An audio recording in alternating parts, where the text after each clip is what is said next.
Ang alam lang natin sa mga pusa ay malas sa loob ng napakahabang panahon. Pero dyan po tayo nagkakamali. Ang inaakala nating malas na pusa ay siya palang magbibigay sa atin ng limpak-limpak na swerte at salapi at lahat ng positibong enerhiya sa ating buhay at sa ating tahanan. Lalo na po ang mga itim na pusa na sinasabi ng marami na malas daw, pero nako, hindi po yan malas. Kapag may isang pusa na lumalagi sa bahay nyo, ay swerte po ang ibig sabihin yan. Kahit ang mga balahibo nito ay may dalang swerte. Bigla ang swerte po yan. Kaya wag na wag po ninyo itong paaalisin o itataboy dahil para nyo na ring itinataboy ang swerteng kumakatok sa inyong pintuan. Ang dapat po ninyong gawin kung halimbawang may pusa nga pong lumalagi sa inyong bahay o sa garahe nyo, ay pakainin siya. Huwag po ninyo siyang sasaktan o itataboy gaya ng mga taong walang alagang pusa. Nako, marami po akong kilalang ganyan na nananakit ng mga ligaw na pusa kapag pumupunta sa bahay nila. Itinataboy nila o kaya binabato ng kung ano-ano para lang mapaalis ang pusa sa kanila. Sinasabi ko po sa inyo, wala pong swerteng dadating sa mga ganitong klaseng tao kundi puro kamalasan at negatibong enerhiya po ang babalot sa kanila at sa tahanan nila dahil sa maling pakikitungo nila sa mga swerteng pusang gaya nito. Ngayon, kung meron nga pong palaging pumupunta at lumalagi sa inyo na pusa, pakainin po ninyo.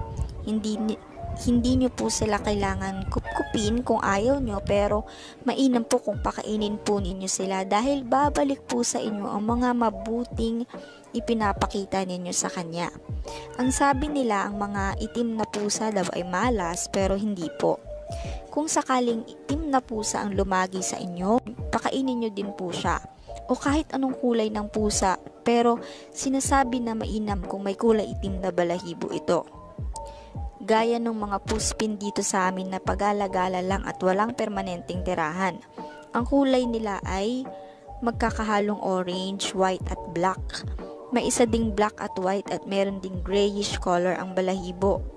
Pinaniniwalaan po kasi na may malaking dulot o ambag ang mga kulay ng mga balahibo ng mga pusa sa swerteng dala nila sa isang tao. At isa pa po, mahalaga pong may mga pusa tayo sa bahay. Kahit hindi natin mismong alaga, maganda po kung hahayaan lang natin na lumalagi ang mga pusa sa ating bahay o kahit sa paligid-ligid lang, kasi po takot po ang mga bad spirits sa mga pusa.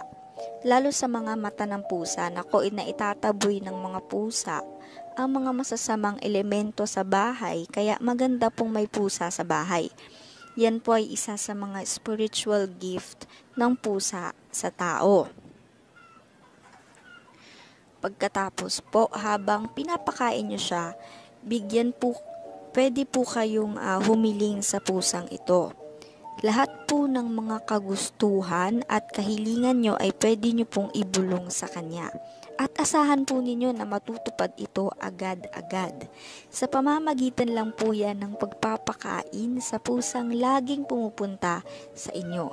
Pero kung sa tingin nyo po ay kulang pa ito at parang natatagalan dumating ang swerte nyo, ang gagawin nyo lamang po ay kumuha ng isang yellow paper. Tandaan po ninyo, kailangan po ito ay yellow paper. Isang piraso lang po ang kailangan.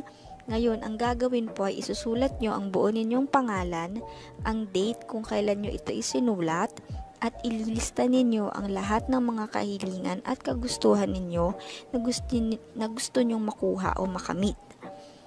Isulat nyo po doon lahat na pagkatapos, lagyan po ninyo ng pirma sa bandang dulo sa ibaba. Ngayon, kung nagtataka kayo anong gagawin sa yellow paper na may mga kahilingan nyo, dito ngayon papasok ang kahalagahan ng mga balahibo ng pusa na binanggit ko sa unang part ng video na to. Una ay pagmasdan po ninyo kung saan lumalagi ang mga pusa sa inyong bahay. Sigurado po kasi na may mga certain areas po sa bahay nyo o sa bakuran nyo kung saan tumatambay o natutulog ang pusang ito. Ang gagawin nyo po ay kumuha kayo ng mga balahibo ng pusa at ilalagay o ipapatong nyo po ito sa yellow paper na sinulatan nyo kanina.